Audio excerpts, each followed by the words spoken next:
good afternoon. Welcome to Chatham House. I'm Gideon Rachman. I work for the Financial Times, and I've got the easy job this afternoon. I'm just chairing and introducing the speakers. On my right, we've got Xenia Wickett from the Home Team. She's the project director at the US of the US program here at Chatham House. On my left, we've got Craig Colquhoun, who's director of the London School of Economics, and in this age of title inflation, I should add that director actually means what it sounds like. He runs the place.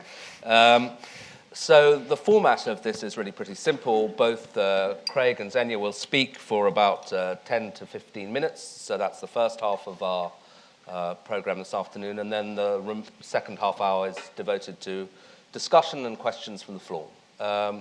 So as they say, without further ado, Xenia, if I can invite you to give us some remarks on the US midterms. Thanks, Gideon, very much, and thank you all for coming. I feel like it's 10 days gone. Isn't there something else that's happened in the meantime? But I guess we're all kind of keen to understand what actually happens next and how relevant is this. So let me try and take certainly less than 15 minutes and talk a little bit about both the myths and the realities that have been discussed around the midterms, and then some of the, well, what does this actually mean? What happened? Let me give you two myths and two realities. Myth number one is that this was a transformative election. No, this was not a transformative election. It's more of the same. The president's party, the Democrats, lost an average of 7.2 Senate seats and 37 House seats in second-term midterms in the last 100 years. In this case, it was 7 Senate, 13 House. So, generally speaking, the party with the president loses in the loses both midterms, but really loses in the second-term midterms. So again, we've seen this before. This could be anticipated. We also have to remember that this was the lowest turnout in 72 years. So the last time you had lower turnout than this was in 1942. So was this a transformative election? No, it definitely was not a transformative election. The other myth is that this is good news for the Republicans. Actually, I think the counterfactual. I think this is bad news for the Republicans, and I will go into it a little bit later on. But essentially, these elections and the fact that the Republicans now hold the Senate and the House is going to emphasize the split in the Republican Party. And as I describe it, there aren't two parties in the United States today. There are three parties in the United States today. And it's going to emphasize that split within the Republican Party. Whether Mitch McConnell, who's going to be the new Senate leader, and John Boehner, who leads the Congress, can actually keep the party in the Senate and House together is a very, very big question. I would not want their job.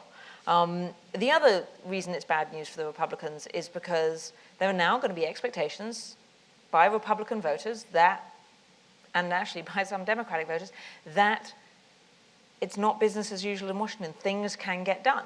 And I hate to say it, I think it's highly unlikely that things are going to get done, not least for all sorts of reasons, but not least as you have to remember that the president still is a Democrat, still holds the presidency, and so can veto if necessary. What is not a myth? What is reality? This was a repudiation of Obama. Very much so. This was all about Obama on both sides. You have to remember, the Republicans used Obama as a whipping boy again and again and again throughout this campaign. But the Democrats didn't even want to be seen with Obama. I think he actually got out there for one senatorial candidate, and that was it. Everybody else asked him not to appear. So this really was all about Obama. And the other reality, unfortunately, is this is going to lead to continued dysfunction in Washington. And as some of you will have heard me say before, I don't believe the American system is broken, but it is certainly dysfunctional today. And it will continue to be dysfunctional. But what happens next? What does this all mean? First thing to say is typically the last 2 years of a second-term presidency are all about foreign policy. And they're all about foreign policy because domestic policy can't be moved, because it's all about politics. We are already in the 2016 campaign for the presidency. That has already started now. So trying to get domestic policy through is extraordinarily hard. This is all going to be about foreign policy. I think that's a bit of an exaggeration, but I think that that probably is true here. four likely policy initiatives coming out of Congress. The first one, sadly, is particularly if Hillary Clinton runs, it's going to be all about Benghazi again. So anticipate seeing a lot more hearings on Benghazi. Now, some of the mainstream Republicans have said, no, we don't want to take that route. But Ted Cruz, amongst others, has said very, very clearly, yes, we've got to revisit that. The other one that Ted Cruz has said very, very clearly that we have to revisit is Obamacare. So again, the healthcare reform, there's going to be an awful lot of trying to revisit that. And again, there's a split there within the Republican Party about whether they should or should not, but there is a faction that very much thinks that's important. Two other areas where we may see progress that might be a little bit more positive than those first two coming from Congress. The first is tax reform. It is possible that the Republicans will try to put forward tax reform. Now, whether they actually are able to put forward a bill that is balanced enough that Obama will sign it is a different question entirely. Because you know that the Republicans are going to say, we need to use this now, we need to use the vote that we've just been given. So they are likely to put forward something very strong, and Obama could well veto it. So whether we actually get something, a bill through the whole system or not is a different matter, but we could see some progress on tax reform. The other area that I think we could see some progress on is in the energy space, particularly things like the Keystone Pipeline. And again, we could actually see some movement led by Congress in the Keystone Pipeline in issues like export of shale gas that will be led by the Republican Party on the Hill. There are a few policy initiatives that the Obama administration more broadly, and Obama will actually try and move forward, I believe, all in the quasi-domestic, quasi-foreign policy space. The first is immigration. Now, you could actually see immigration be moved by Congress as well. But frankly, I think it will be very, very hard for them to come to some immigration bill that actually both sides of the Republican Party can agree upon. You're definitely going to see action from President Obama. You'll probably see it through executive order. If he does that, then it means nothing is going to happen through Congress because it's going to antagonize like nothing else. I think a red rag to a bull was the expression that, or something similar that John Boehner used. The second area that you may see Obama try and move forward is in trade. Again, this is an area that really is an opportunity. You saw this in the final 2 years of the Clinton administration too. This is an area where both, which is open trade is something that the Republicans tend to feel more dearly than do the Democrats. And so it's an area where you can see Obama, you can imagine a scenario where Obama comes together with the Republican-held Congress. So I think we could see progress there. And in that space, we could actually see progress in the coming months because the first step in getting TTIP or TPP, which is the Asian trade deal, through is TPA, to use another acronym, Trade Promotion Authority, which Obama needs. You could see Trade Promotion Authority go through in the next few months. If that does, that's a very good sign, both for TTIP and for TPP. The third area that I think you're going to see movement from President Obama is in the environment space. He's made it very, very clear he wants to make progress. Actually, if you look at what's happened in the last couple of years, there has been a fair amount of progress made. All of these, where possible, are going to be made through executive order. And Obama, again, has made it very, very clear that if he can't get something through the Hill, he'll do it himself. The biggest thing to remember there is if he does it by executive order, that stands for 2 years. And when he steps down, the next president, particularly if they're a Republican, could reverse that. So that leaves an awful lot of uncertainty in the minds of corporates, in the minds of the international community. Let me say one other thing about kind of policies that will or will not go through. There is going to be a lot of trouble in getting domestic policies through, but do not assume that because there's continued dysfunction, that means America's foreign policy, particularly in the area of national security, is not going to move at all. What we saw back in September with the vote in the Senate to arming and training Syrian rebels is that actually on national security issues, you can see the Republicans and the Democrats come together. That was a bipartisan vote. You're likely to see the Democrats be slightly more hawkish than they have been historically in the run-up to a general election as well. So I think there are great opportunities for the two sides to work together on things that they believe threaten the American homeland or the American people. And so, again, you know, with all of the dysfunction about which I'm sure we're going to focus, do not assume that carries over into national security areas. Let me briefly say something about 2016 and beyond. I mentioned earlier that I think that one of the myths about this is that the Republican win is good for the Republicans. I actually think it's bad for the Republicans. Because of these high expectations, the voters are going to expect them to get policies forward, and they're going to have a lot of trouble doing that. The other problem that the Republicans are going to have is the public generally doesn't like all the parts of government to be held by one party. And so if the Republicans are holding the House, and they're very unlikely to lose that in 2016, and they're holding the Senate, which they could lose in 2016, then it makes it actually that much harder for the argument to be said, well, we also deserve to hold the presidency, particularly if they haven't been able to move forward policy in the last 2 years. But do not assume that Hillary Clinton is a shoo-in for 2016. I actually am a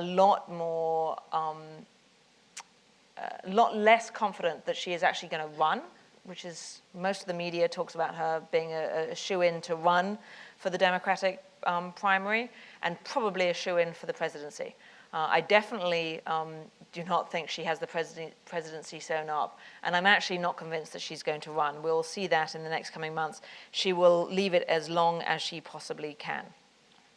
On the other side, the Republican candidates, I made myself a short list that came to about 10 or 11 likely candidates, ranging from those in the Senate and the House, Rand Paul, Ted Cruz, Marco Rubio, Rob Portman, Paul Ryan, to governors, Scott Walker, Chris Christie, Rick Perry, Jeb Bush, Bobby Jindal, Mike Huckabee, former governors.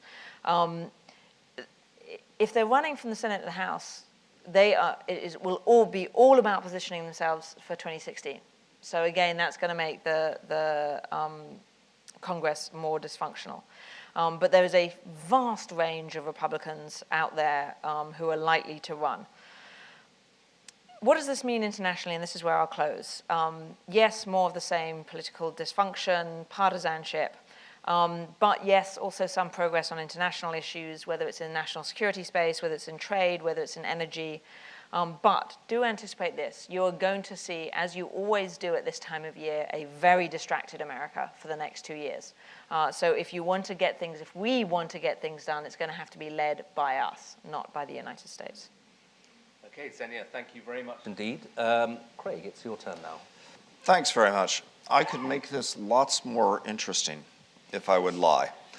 But in fact, I agree with almost everything that Xenia said, and so this might be a tad boring. I'll not repeat most of the points of agreement, but this was a grumpy, mean-spirited, angry election, and so one thing to take out of it is it showed a country in a collective bad mood, and the actual campaigns made the bad mood worse.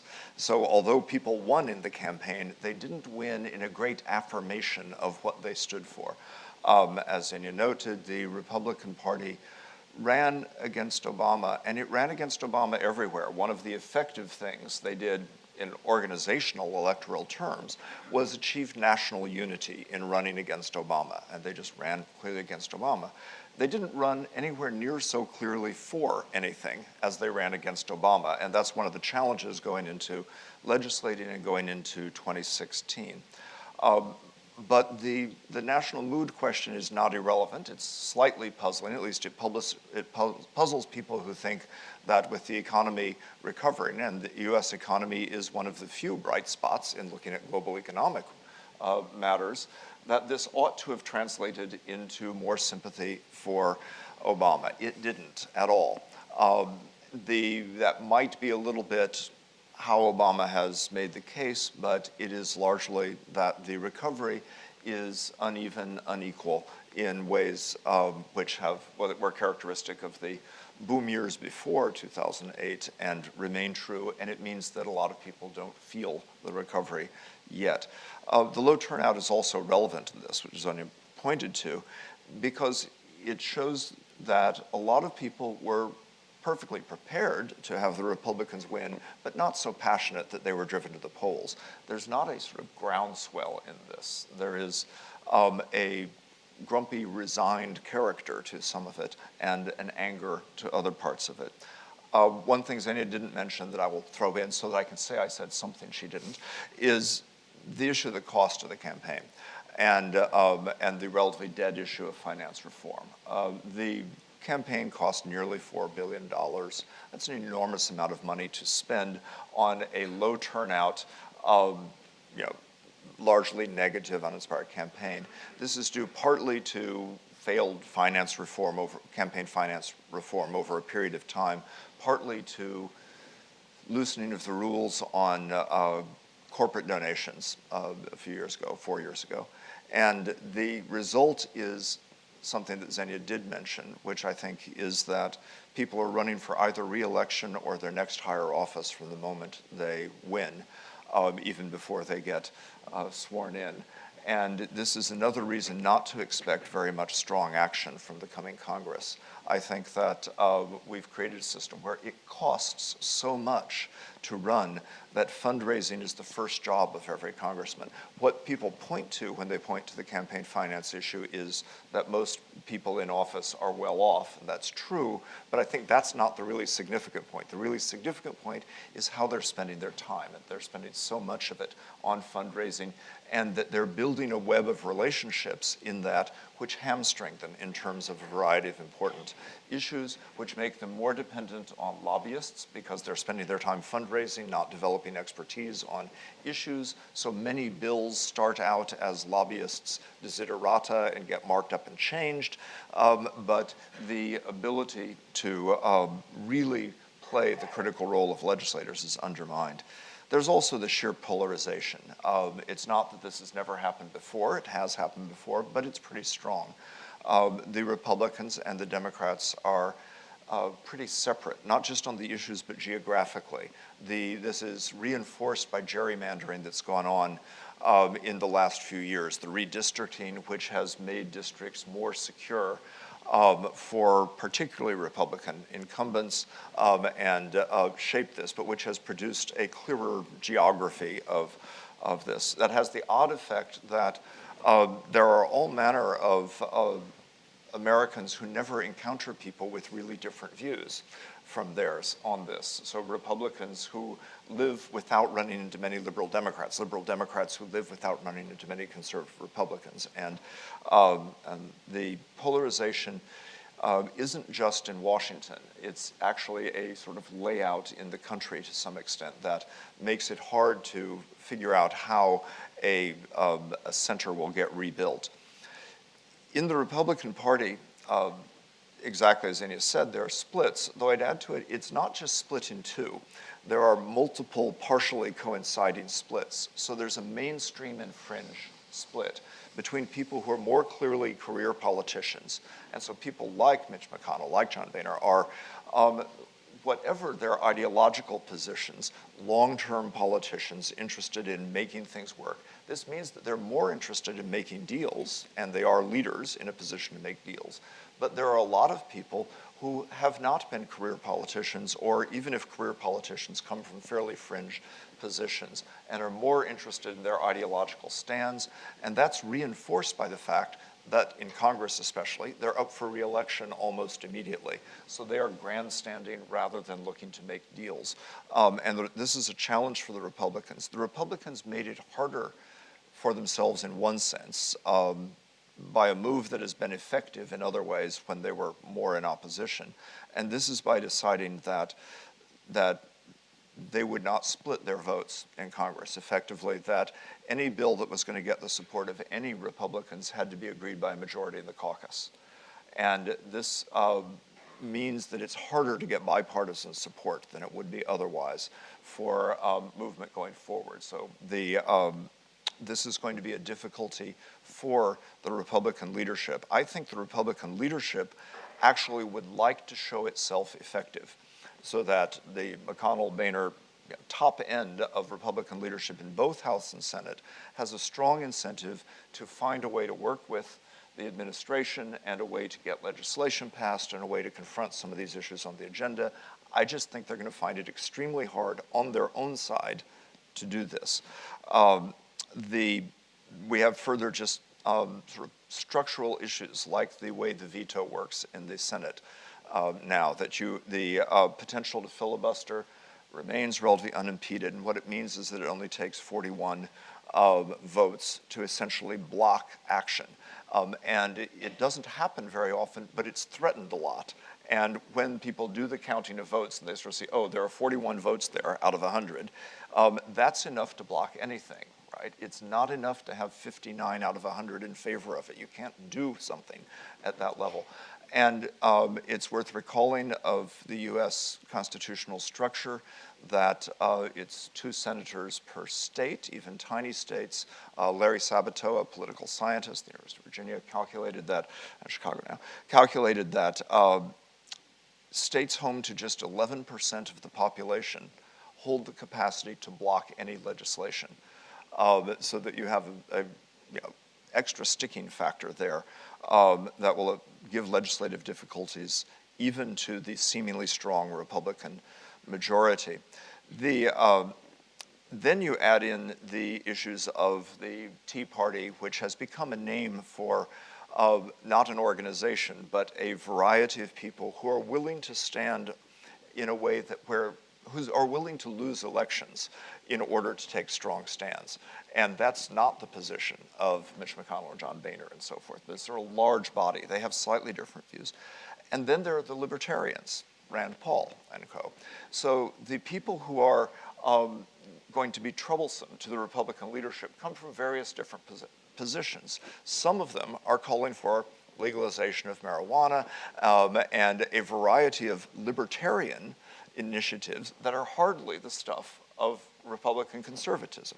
And so the ability to get things through is a challenge. I'd add that's less true in most state legislatures. And lots of action is shifting. So one of the things that's happening is action shifting from the federal arena to the state legislatures because it's more possible to get things through. It's more possible to be bipartisan in some places and others, and there are more Republican majorities now than there were. It's more possible for the Republicans to actually get their legislation through in state legislatures than it is on the national level. And so a lot of what they're doing is working state by state on a range of things, and I expect that will continue. On the Democratic side, I might place a slightly different bet if Xenia and I were both forced to bet, but I think her analysis is about right. The different spin I'd give is I think that the Democrats are acting as though Hillary's anointed, the press is acting as though Hillary's anointed, and that it's a done deal, and nobody else is getting ready to run. And some people are testing the waters, so Joe Biden's tested the waters or something. There are no other credible candidates who have begun a process of gathering the financial capacity, building the network, building the organizational capacity at the grassroots, and takes a lot of organizational capacity to run, and building the alliance structure, even a just-in-case alliance structure. So my impression here is that a big issue is if Hillary doesn't run, nobody else on the Democratic side is really ready and has really established credibility, and that's dangerous. It's very hard to do that late in the day. My own guess is different in that I'd forced to bet, I'd guess Hillary will run, but I think Xenia points to a key issue. She won't want to run if she's sure she's going to lose, and if this look in the main election, if this looks really bleak, she won't. But my best guess is she will run. That will happen. And I think it isn't entirely clear that she'll win in the general election. I think it's pretty promising she'd win in the primary. And I think a reason for that is that the old Democratic coalition, which she would bring out better than anyone else, is losing its capacity to be majoritarian. And in the Democratic side, there are two ways of looking at things. There's sort of commanding the loyalty of this so-called coalition of a variety of different groups of workers and blacks and Hispanics and urban Northeastern voters and so forth. The other way to look at it is what actually carried Obama in 2008, a sort of social movement style campaigning. And I think it's less clear that Hillary can mobilize the social movement style of campaign, that she can bring out the young. I think she's going to look a lot like the past to a lot of people. And therefore, it's not clear that she will be able to mobilize beyond the fairly core, fairly organized groups, which I think she can carry, which would yield the nomination perhaps, but not necessarily the general election. And there's beyond that, a question about, there are Democrats who are much loved of, if you will, the core of the Democratic Party, of each kind. But there are people like Elizabeth Warren who could run as something of a movement candidate, who has some of that other sort of side. I don't think she can probably get the nomination, but there are these people out there. So an interesting question to watch for is, do any of these people stick their heads up above the parapet, expose themselves to the potential attacks? And the Clinton campaign is quite prepared to attack people who are threatening it, even if they haven't declared running yet. And I think most people will stay cautious. And so the Democrats, in a sense, won't be ready unless Hillary's the candidate. All the more reason, perhaps, Democrats should hope she is. The other thing that will happen in the next couple of years is the administration will try to do things by executive order and in other ways. I think there is no chance the Obama administration will just give up its agenda. It will change what it thinks it can do, but it will try to be effective. Obama will try to build a legacy, try to get some good things done, but leaders will begin to drift away. People will start to drift away from the administration, either into getting ready for the next campaign or into other kinds of jobs, or trying to make money because they haven't been saving while they were in office. And I think that that's going to be a challenge. And we already see bits and pieces of this happening. Eric Holder, for example, recently. The governing by executive order, which is very much on the table, isn't easy.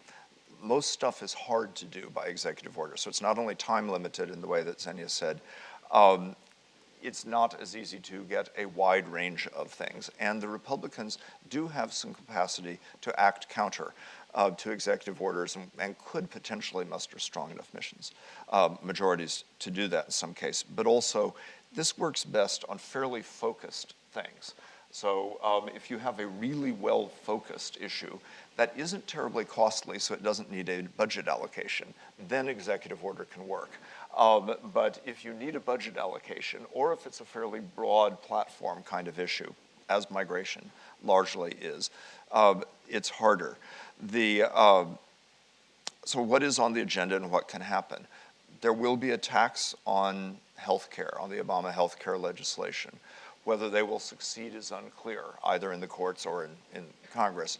I think there's no way there won't be attacks. My best guess would be that the Republican leadership doesn't want to go there, doesn't want to invest itself heavily, that will give lip service to being unhappy with Obamacare, but won't care about Ted Cruz, but a variety of others will care. And so this will be an annoyance to the mainstream of the Republican Party because they won't be able to completely win the campaign and win votes out of it, but they won't be able to not put it on the agenda either, because some people will feel strongly about it. And there might be chipping away at it, and it was already compromised legislation, so chipping away at it makes it less and less viable. Migration is on the agenda for both parties. If there is a surprise happy win, this is it. I would say if there's one single thing that, despite their differences, they might get together on, they might do something good, it's immigration reform. And so if you want to leave this room hopeful rather than depressed, this is the thing where, and it would be a paradox in a certain way, because this is one of the issues they attack each other over, but I think there might be common ground there. I think there's probably not, unfortunately, on larger budget issues in the overall federal budget. I won't try to go into why. Conceivably on tax reform. I think this is the second one, though less likely, potential place where the compromises get found. On trade, I agree, Obama will go there and he will do it, and there might be a paradoxical win here because it's the Democrats that have stopped Obama from having fast-track authority in the previous period. So it isn't the case that he's been blocked by Republicans, and it might be that the Republicans take a certain pleasure in giving him the fast-track authority that the Democrats previously denied him. I think he'll try to do some things on the environment and indeed on energy. My guess is on the environment there'll be small things. So some things will get done. They won't measure up to the scale of environmental challenges, let alone climate change. And so they won't make happy the people who are really worried about the environment, but there will be a little bit of stuff. And energy issue, the pressure is a bit off. So there might be action. I agree, Keystone might go through and so forth, but the pressure's off. The U.S. is not facing dire energy problems. Prices are down and so forth. So, could happen, but maybe not. The other thing that's on the agenda that could happen is war. And I'd put it the same as Xenia's analysis, but more strongly. The U.S. is at war. It's not really in a sort of formal declared way. We've just doubled the number of troops that are sent as trainers and advisors to Iraq. People are dying. The foreign engagements are sold. Nobody has an appetite for this, and yet this may be a bipartisan coalition. So in the desire to do something, an attempt to prove that they are doing something, there may be, in fact, increased overseas military action. And that should be worrying for the most part, because it won't be part of an effective long-term strategy. Whatever you think of military strategies, it won't be that. And the world is a really messy place now, with lots of potential places to involve the military that have at least plausible rationales. And so I think there's a considerably heightened risk of intensified military action. I'll close by something else I expect I don't disagree with Xenia on, but I'll put it a different way. I think if you want to look at some areas of inaction that are significant, I think that multilateral global action is not going to happen. So it's not only not going to be led by the United States, it's hard to know who else is going to lead it. Europe in current circumstances. And so global finance, already the financial crisis has not seen any major improvements. The global financial architecture, there's not a multilateral will to do this, and there's not going to be in the next couple of years. Multilateral organizations, the old Bretton Woods institutions, are in decline and decay. At a moment when we perhaps need them more than ever, they have less clout. And so the World Bank, the IMF, the G20, which had its brief moment of glory, its kind of one and only moment of glory in the financial crisis, isn't likely to become effective. So that we are one of the results of the US election is going to be further drift in multilateral affairs globally, unfortunately. I'll stop there. Thanks. Okay, thank you very much indeed, Craig. Now I'd like to ask you both a question, but I'm conscious I don't want to squeeze everybody else's time, so I'll ask you a brief question and perhaps ask for a brief answer and response. I'm interested in the economic background to the elections because, as you said, the American economy is doing relatively well. The last quarter of growth was over 3%. Unemployment's coming down. The deficit's below 3%. And yet the mood was still very sour. And I guess this has both a domestic and an economic angle. Craig, I'll ask you about the domestic one, and Xenia, if I can, about the foreign one. Domestically, I mean, do you think it's just that the good effects of the recovery haven't filtered through yet? Or do you think they'll never filter through? I mean, are we now in this kind of epoch in which ordinary people's living standards are going to be stagnant for quite a while? And what does that say about American politics? All right, in the interest of being brief, I'll skip question, all the nuances and say more the second. That is that I think there's no reason to think economic recovery can't continue up until the point of another significant crisis, but I think we risk significant crisis. But shorter term, can it continue? Isn't going to bring a major middle class growth swing, so that the stagnation scenario is partially true.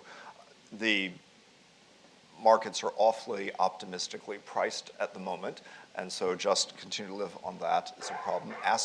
There are a variety of assets that have been booming. We're back in a situation that's fragile on the one side. But if that doesn't happen, let's imagine there's no crisis or something, what happens? What happens is a growth that is still driven by, is still primarily benefiting those who hold financial assets and not primarily benefiting those who need jobs or need higher pay in their jobs. And so that is both unpleasant for people and hard to analyze. Is it going to be at some point reflected, though, in politics? I mean, it is reflected in politics now. It's part of why Obama gets no credit for the growth that's happened recently. But will there be a populist movement? There is a populist movement, the Tea Party, and there are, multiple versions of that since it's not a single organization. So it's not the same as UKIP, it's not the same as Golden Dawn, it's not the same as Five Star, but it's in the same set of issues. People who feel that they're being bypassed by the direction of social change in their country, who feel their economic situations are deteriorating, who feel that their children don't have a chance to live as well as they do, who feel that foreigners are getting all the benefits, whether they're right or wrong about these things. This is a broad picture. Okay. Xenia, what about the international aspect? Because again, I mean, I was in Washington last week, and the whole kind of narrative is weak Obama. And is that going to be reflected internationally, or will he perhaps get some credit for the fact that, well, at least the American economy is coming back, it's doing better than most of the other developed economies, America is going to be doing very well in energy, shale and all that. So how do you see it playing out? Well, and of course you have to remember just today he signed a major agreement with the Chinese. So, you know, internationally I think the picture looks very different to the domestic one. Internationally, you know, yes, his polling rates are down from where they were when he was elected, but he was elected and Europeans, you know, preferred Obama by about 80%. Approval ratings for Obama on election 6 years ago, I think the Germans were the highest at 80-something%. The Brits were 70s, the French were 60s. Yeah. Pre-Snowden, I wonder how. Yeah, well, but it didn't actually change that much. I mean, yes, it's gone down over the last 6 years, but you know, overseas, his reputation is diminished, no question, but it's still very, very positive. So I don't think you've seen, you know, and as I said, typically the last 2 years of an 8-year term, so the last 2 years of the second term are foreign policy. The reason they're foreign policy is because while your leverage and power diminishes significantly domestically, so the Democrats don't really care about Obama anymore because he can't help them get reelected in 2 years. Whereas the international community don't have that same lame duck quite attitude. Now, once you get to about 6 months before, you do start to see the international community kind of go, you know, I'm going to hold off until the next person comes along and I see whether they'll give me a better deal than you will. Or they say, I'm actually really worried we're going to get a Republican president and I need to make an agreement with Obama now because it's going to get harder. So foreign policy more can get done in a way that domestic policy it doesn't, and that's why you do see this in the second term. Okay, time for some questions. I think we've got a roving mic, and if you could make the question reasonably brief and also identify yourselves, that would always be helpful. The lady here. Thank you. Wei Song with the Global Times. My question is, what's the midterm elections' impact on the China-U.S. relationship? Xenia, do you want to take that one? Yeah. Sure. I'm not sure that it's terribly great, actually. You know, if you look at Obama's trip to Asia at the moment, and he's in China at the moment, you saw 2 or 3 major initiatives be announced yesterday and today on trade, on high-tech issues, on environmental issues. So it doesn't appear to me that President Xi has kind of pulled back any of the engagements, and certainly the rhetoric is very, very positive. So it's not clear to me that, as I said earlier, that the international community, including the Chinese, have actually said, you know what, you're no longer important or interesting to me. I think it's too early for that. Wait another 18 months and then we could see something different play out. But the American system is such that we all knew Obama was going to be leaving in 2 more years. So this is not news. And again, I think how the next 18 months to 2 years plays out depends very much on actually the presidential elections. Does Hillary run? If Hillary runs, what does that mean in terms of the Clinton-Obama relationship and whether she appears to be wanting to pursue similar policies that Obama has pursued? Does it look like she's got a credible win or not? Depends on who the Republican side is. You know, you'll remember Romney's China policy rhetorically was actually quite, going too far to say anti-China, but was quite assertive, national, kind of far stronger, hawkish, nationalistic policy. Now, what Romney's team was telling me is, yeah, no, we're talking to the Chinese. They know that actually that if I get elected, we're going to have a good working relationship. So I don't buy a lot of the rhetoric that's going to play out in the next 2 years. I don't think it's a big issue. Okay. Yeah, gentleman just here. Michael, I'm a member of Chatham House. I thought two excellent presentations. Thank you very much. Both of you, though, talked about immigration reform, tax reform, but in the proverbial nutshell, what would tax reform and immigration reform look like? Okay. Craig, do you want to have a go? Oh, great. In the proverbial nutshell. So, good question. The immigration reform, I think, would look like creating some manner, the most important piece of it would be creating some manner of normalization, whether you want to, they will have to not call it an amnesty, for illegal immigrants already in the country, but some way of normalizing the status of illegal immigrants already in the country. It will then need to include some kind of alternative process at the border that can make it less of a constant issue. So these issues, the children are coming as unaccompanied migrants and so forth. There's a sort of structural authority problem about who can deal with that. And I think that's probably one of the things that can be improved in this. On the tax reform side, I think it's much less clear because there is much more distance between Democrat and Republican visions of what the problem is. And there are many in the Republican Party who will want to stick to shrinking the tax burden full stop, rather than finding a set of changes to how it's administered. So I'm less clear where the compromise ground is one reason why I'm less optimistic. But there is some level of agreement that the sheer complexity of the tax code is an enormous problem. And if that may not be fixed, but an effort to fix it might be set in motion. Okay. We've got lots of hands, so I'll take three questions. The lady here, and the gentleman there, and then the chap right at the back. Just here. Sorry. Oh.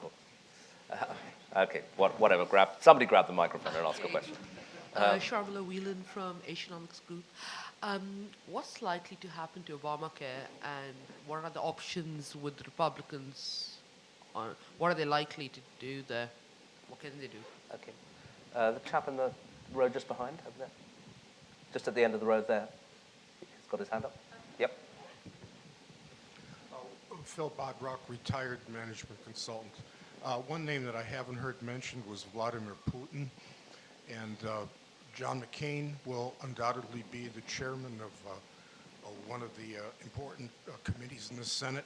What, if anything, do you think they are likely to do with regard to sectoral sanctions and possibly even arming the Ukrainian army? Okay, and then right at the, well, not right at the back, but towards the back, chap in the middle. There you go. Thank you. Kit Long from the LGA. What scope is there for a bipartisan approach on deficit reduction in the next 2 years? I know the Bowles-Simpson Commission was shot down by both parties in Obama's first term, but I wonder if you thought there's any movement coming after these midterms. Okay, well, that's all fairly clear. So the deficit, Putin, and future of healthcare. Do you want to start with Putin, Xenia? Sure.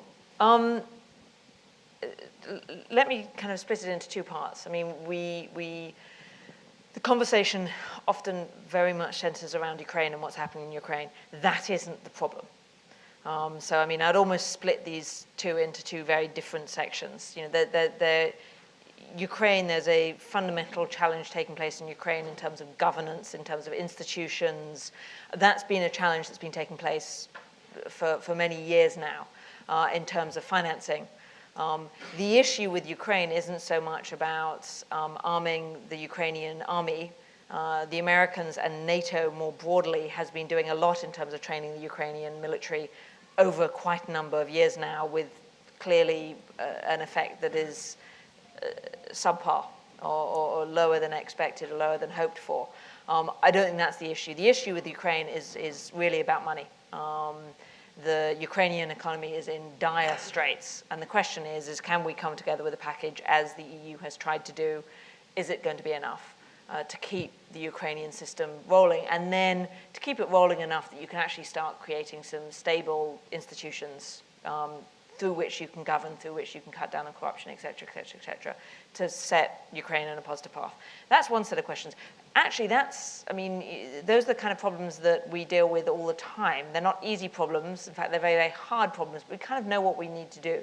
Far bigger problem is what to do and how to deal with a increasingly nationalistic Russia. One that is increasingly interested in ensuring that it controls its borders and that it ensures that there is, if not instability, certainly insecurity around its borders, its near abroad. Putin isn't going to change. The idea that you can say, well, can we get rid of Putin and get somebody who looks nicer? It's not clear that whoever would replace Putin would be any better than Putin. So, better the devil you know, arguably. The other thing I would say about the situation with Russia is just because we can't come to any agreement on the near abroad, on the region around, whether it's the Baltics or it's Georgia or it's Ukraine, that's not to say the relationship with the Russians is completely stymied. But do you think the tone of the debate is going to change in Washington post the midterms? I mean, the gentleman pointed to the fact that John McCain is now going to be in charge of the Armed Services Committee. Indeed. A couple of the new Republicans are old-style neocons, Tom Cotton in Arkansas, and they will push for arming the Ukrainians, won't they? But again, I mean, we can arm the Ukrainians or we don't arm the Ukrainians. It's not clear to me that that's going to make terribly much of a difference. I think it make quite a lot of difference to the way the Russians behave. They'll see that as a massive Well, I mean, wait a sec. The Russians are already, as of the last couple of days, rearming the opposition. Sure. So it's Russia doesn't want to take control of, or at least to the extent that we can tell, Russia doesn't actually want to be responsible for eastern Ukraine. So they're interested in raising the ante, raising the tensions, making sure that there's instability in the region. They're not interested in taking over control of the region. Mm-hmm. So yes, are we going to get an antagonistic response if we were arming the Ukrainians? But it's not actually, whether we do or whether we don't, it's not going to solve the Ukrainians' problem. And it's not clear that it's actually going to make a vast amount of difference on the ground. What we do know with Russia is that we are working with them on Iran. We are working with them inadequately, perhaps, on Syria. There are areas in which there's a vast amount of compartmentalization taking place. And so it's a very nuanced situation. It's not clear to me that the midterms is, yes, there's going to be far more rhetoric in the United States to do more, to be more hawkish, to follow a stronger neocon position. It's not clear to me that that's actually going to result in any significant change in American policy such that that would change the situation on the ground. Unless, big unless, Putin decides to take a more aggressive stance than he already has. If he takes a more aggressive stance than he already has, the Americans will want to up the sanctions. It's not clear to me that Europe will be alongside. And there's frankly no point in raising sanctions if you don't have Europe alongside. Great. Okay, the deficit and Obamacare. Okay, but I'll first say I agree with Sini on this, that I think that's exactly right. And well, I won't say more, but I do. Sorry, I didn't. Because you're disagreeing on talking it. About the Obamacare, I think the big direction of action will be to make less and less mandatory, so that where the Republicans will try to focus in is on everything that is made mandatory in this, whether it is in the kind of coverage. You've already seen issues with new religiously run organizations have to provide certain kinds of coverage in reproductive health and so forth, to mandatory rules for people having to join if they fall below. This is what's being challenged in the Supreme Court now. I think they will try to make less and less mandatory, and with less and less mandatory, the economics of the legislation fall into a worse and worse position, because it has to rely on voluntary participation, and the pools get smaller and so forth. I doubt there will be much traction to a head-on, let's repeal this effort, though it will be tried by some of what I call the more fringe Republicans.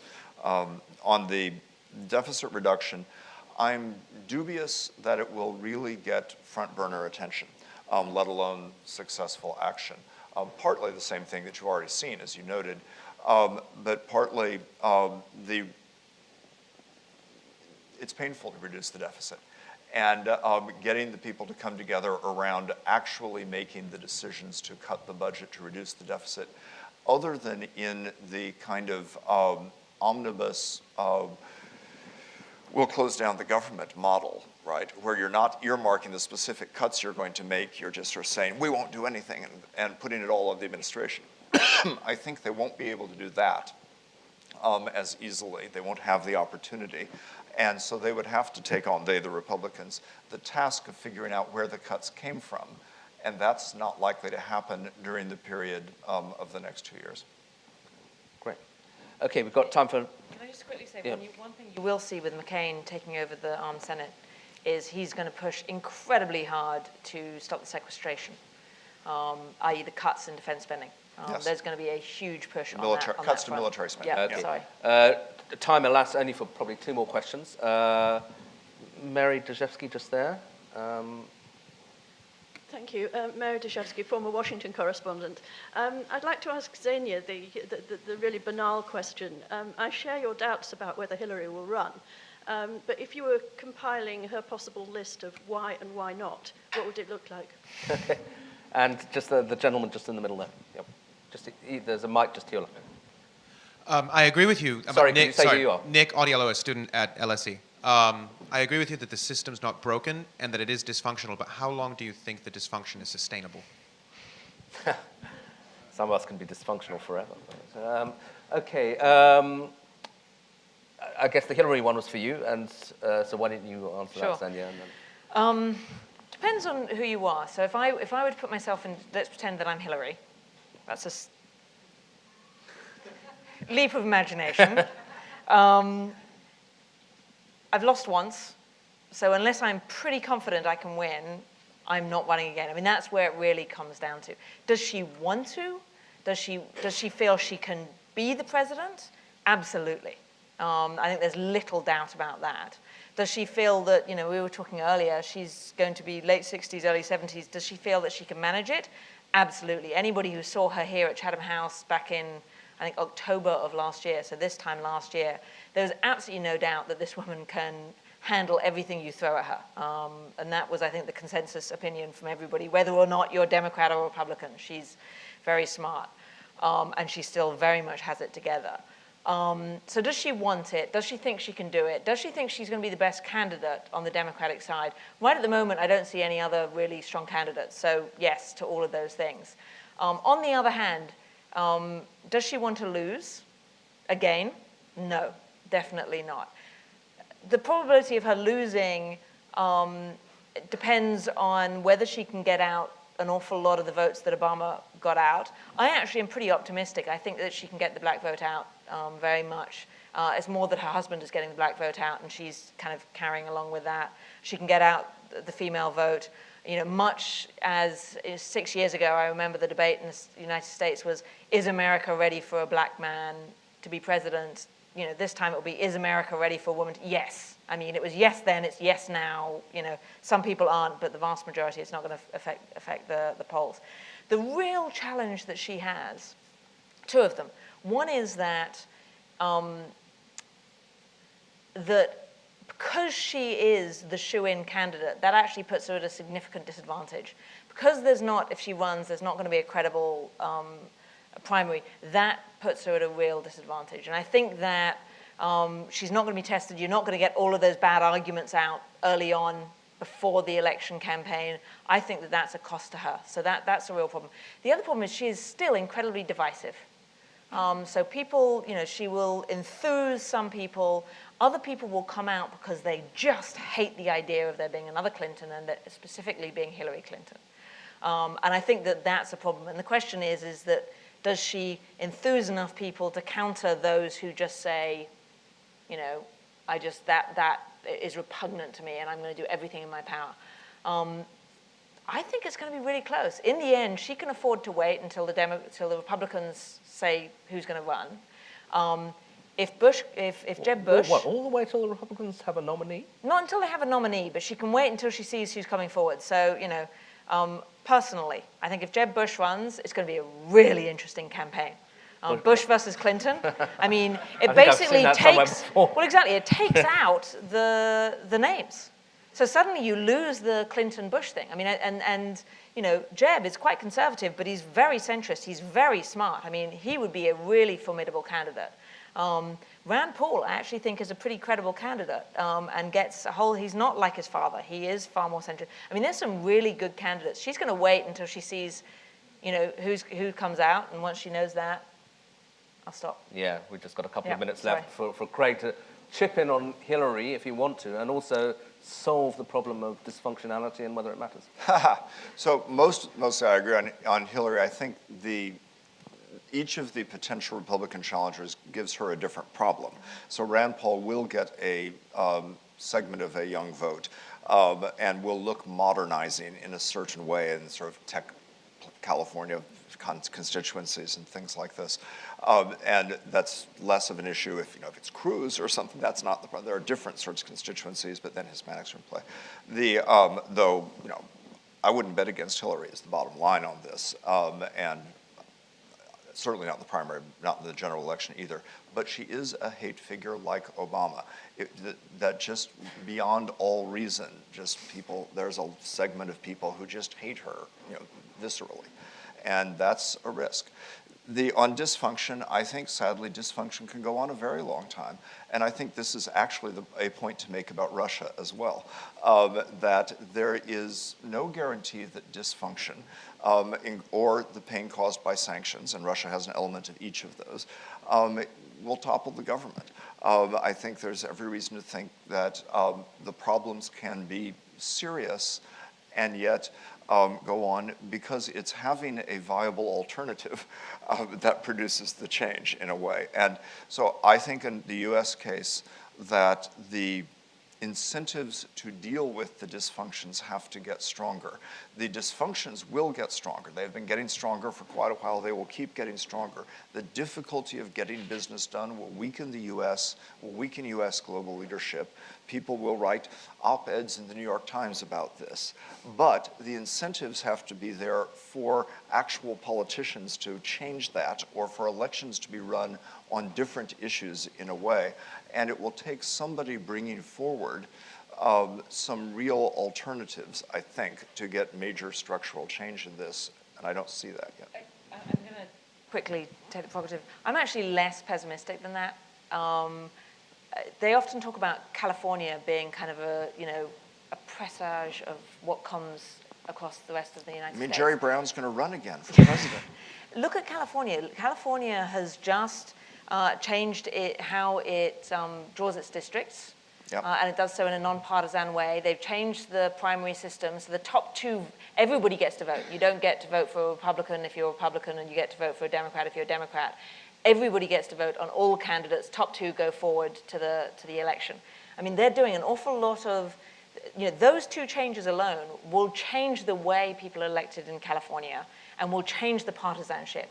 There are 3 other states, I think, that have put in similar systems in the last, say, 4 to 6 years that mean you don't have so much partisanship and gerrymandering, et cetera, et cetera.